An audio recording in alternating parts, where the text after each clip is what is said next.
Assalamualaikum warahmatullahi wabarakatuh. Perkenalkan, nama saya Nur Fajra Tamami.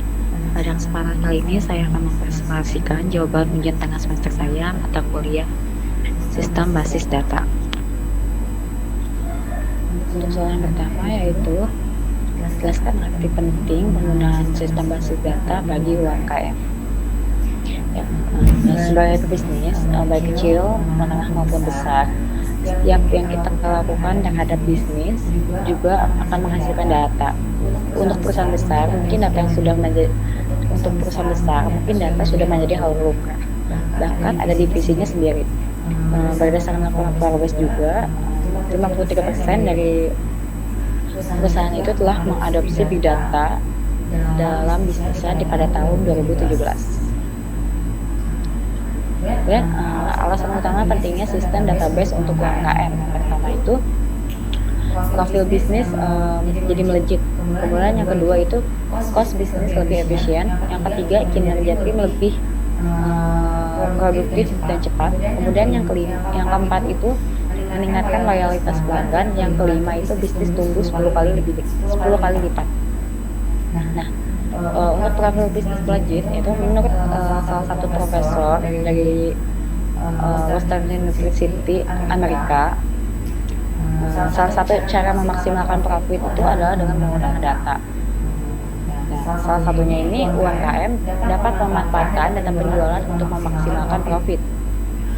UMKM bisa melihat data produk atau jasa yang nilai penjualannya tinggi dan rendah. Dari data tersebut, UMKM dapat menjadikan produk yang laris sebagai produk unggulan untuk meningkatkan profit. Sedangkan untuk produk yang kurang populer, UMKM bisa memaksimalkan penjualannya dengan cara memberikan diskon, menjadikannya paket penjualan dengan produk yang laris. Kemudian cost bisnis lebih efisien. UMKM terkadang tidak sadar bahwa dalam proses bisnisnya ada kegiatan yang tidak penting dan menghabiskan dana. Melalui data operasional dalam bisnisnya, UMKM dapat meminimalisirnya untuk mencegah kebocoran dana operasional. Semua aktivitas bisnis yang tidak memberikan dampak terhadap bisnis, UMKM dapat menghilangkan atau menggantinya dengan yang lebih cocok. Berlaku untuk semua bagian bisnis, mulai dari produksi sampai dengan penjualan. Kemudian kinerja tim lebih produktif dan cepat. Kinerja tim bisnis bisa semakin cepat dan tepat dengan data yang dikumpulkan UMKM. Dengan data yang dikumpulkan, UMKM bisa mengerti hal apa saja yang menjadi prioritas yang harus dilakukan oleh tim manajemen, mengeliminasi hal apa saja yang harus membuat perusahaan berjalan lambat. Kemudian akhirnya itu tim menjadi lebih ramping, sumber daya benar-benar dapat termanfaatkan dengan baik.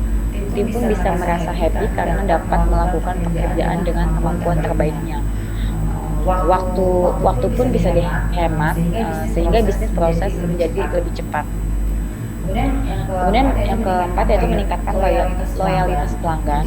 Jadi hanya dalam waktu singkat, dengan data UMKM dapat memperoleh feedback mengenai produk atau jasanya. Jadi kumpulan feedback dari konsumen ini bisa dijadikan data bagi UMKM. Biasanya untuk meningkatkan user experience, UMKM akan dapat dengan mudah melihat perilaku dari konsumennya. UMKM dapat menawarkan produk atau jasa yang lebih sesuai dengan kebutuhan konsumen dengan memberikan hadiah atau kupon khusus yang sesuai. Nah, data juga membantu UMKM menghilangkan hambatan-hambatan dari konsumen untuk menikmati atau memperoleh produk atau jasa lainnya.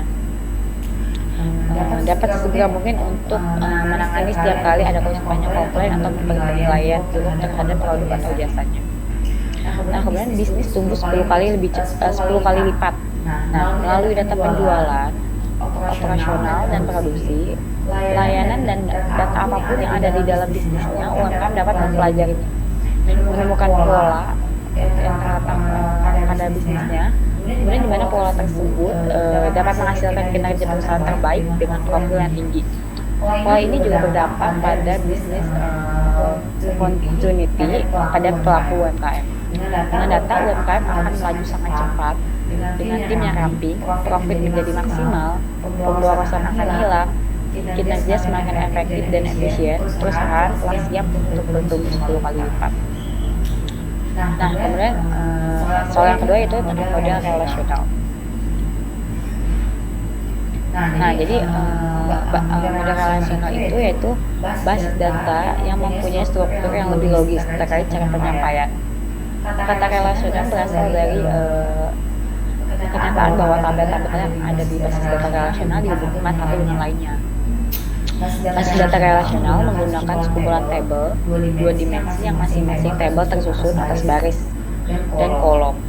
Nah, untuk membuat hubungan antara dua atau lebih tabel tersebut digunakan key atau atribut kunci yang yaitu primary key di salah satu tabel dan foreign key di tabel yang lain. Saat ini basis data relasional menjadi pilihan utama karena keunggulannya.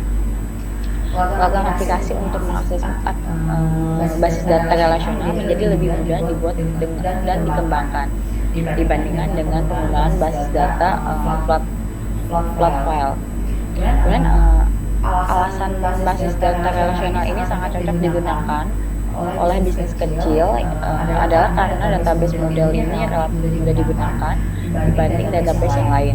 Selain itu, penggunaannya yang fleksibel dengan kenyamanan yang baik, keamanan yang baik, dan lingkungan dan tingkat presisi yang tinggi memungkinkan penggunaan bahasa pemrograman khusus dari database dengan mudah. Nah, kemudian untuk contoh dari database relasional ini seperti ini. Jadi sini ada 3 tabel, yaitu tabel mahasiswa, tabel nilai, dan tabel mata kuliah. Di mana dalam tabel mahasiswa ini NIM ini menjadi primary key atau kunci utama dalam tabel tersebut. Kemudian dia sebagai foreign key-nya di tabel nilai seperti ini. Nah, kemudian sama juga dengan kode mata kuliah. Jadi pada tabel mata kuliah ini, kode mata kuliah ini sebagai primary key atau kunci utama. Kemudian untuk merelasikannya di tabel nilai, dia sebagai foreign key atau kunci tamunya. Nah, kemudian soal yang ketiga yaitu mengelompokkan query SQL. Jadi query SQL itu dibagi menjadi 3, yaitu DDL, DML, dan DCL. Jadi DDL atau Data Definition Language itu perintah yang digunakan untuk membuat dan mendefinisikan database dan struktur datanya. Di antaranya itu perintah untuk membuat tabel, mengubah strukturnya, menghapus tabel, membuat indeks untuk tabel. Contohnya yaitu create database, create table, drop, view, drop table, alter table. Kemudian yang kedua itu yaitu DML atau Data Manipulation Language, yaitu perintah yang digunakan untuk melakukan manipulasi atau pengelolaan data yang ada dalam database. Di antaranya perintah untuk menambah data atau insert, kemudian mengubah data atau update, dan yang ketiga itu menghapus data atau delete. Kemudian mengambil dan mencari data, yaitu query. Jadi contohnya itu insert, select, update, dan delete.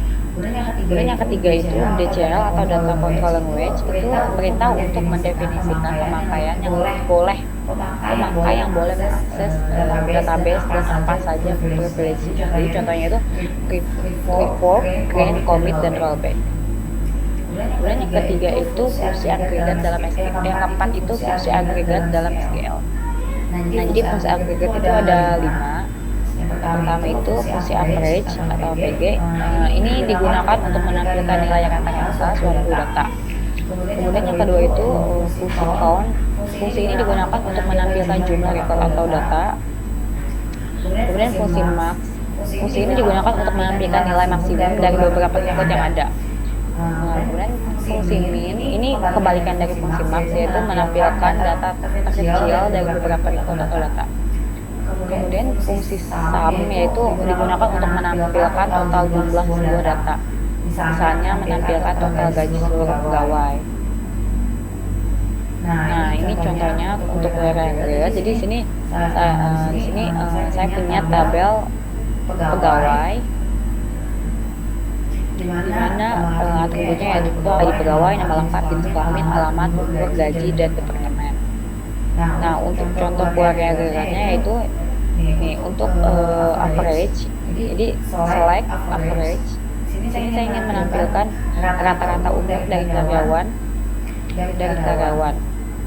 Jadi keluarnya itu select average, umur from karyawan.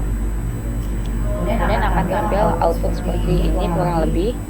Kemudian yang kedua yaitu fungsi count atau tadi itu menjumlahkan record yang ada dalam database. Saya ingin menampilkan total record yang ada dalam tabel pegawai. Contohnya query seperti ini, select count bintang untuk menghitung semua row, kemudian dialiasin. Jadi count ini diganti nama fieldnya menjadi jumlah pegawai, from pegawai. Jadi di sini tampilnya namanya itu bukan seperti ini average lagi, tapi dia menjadi jumlah pegawai sesuai dengan data yang ada sebelumnya. Di sini ada 10 data atau 10 rows.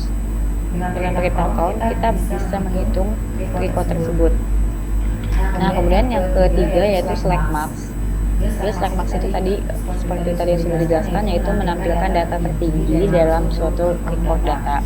Nah, sini contohnya saya ingin menampilkan berapa umur tertinggi karyawan.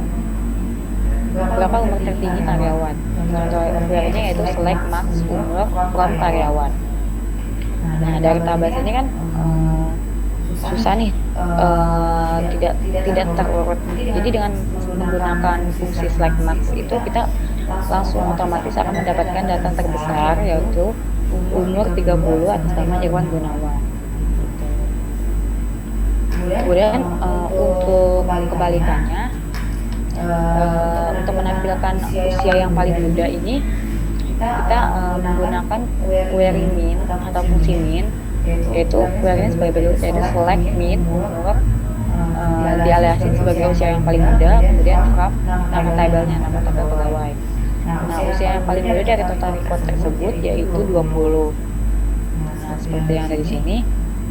Dari data ini total umur yang paling muda yaitu 20. Kemudian untuk query atau penjumlahan, nah ini contohnya untuk menjumlahkan total gaji yang ada dalam tabel pegawai menggunakan query select sum, kemudian nama field yang ingin dihitung yaitu gaji, kemudian from nama tabelnya, tabel pegawai. Ini kalau mau dialiasin seperti ini juga bisa. Jadi select sum gaji, kemudian kita ganti namanya jadi gaji pegawai, misal untuk from pegawai. Ini akan tampil outputnya seperti ini, output dari sum gaji pegawai. Jadi ini total dari 10 rows ini, total gaji yang ada dalam 10 rows ini dijumlahkan dengan menggunakan fungsi sum, dan hasilnya akan menghasilkan nilai seperti ini. Sekian jawaban ujian tengah semester saya. Kurang lebihnya mohon maaf. Wassalamualaikum warahmatullahi wabarakatuh.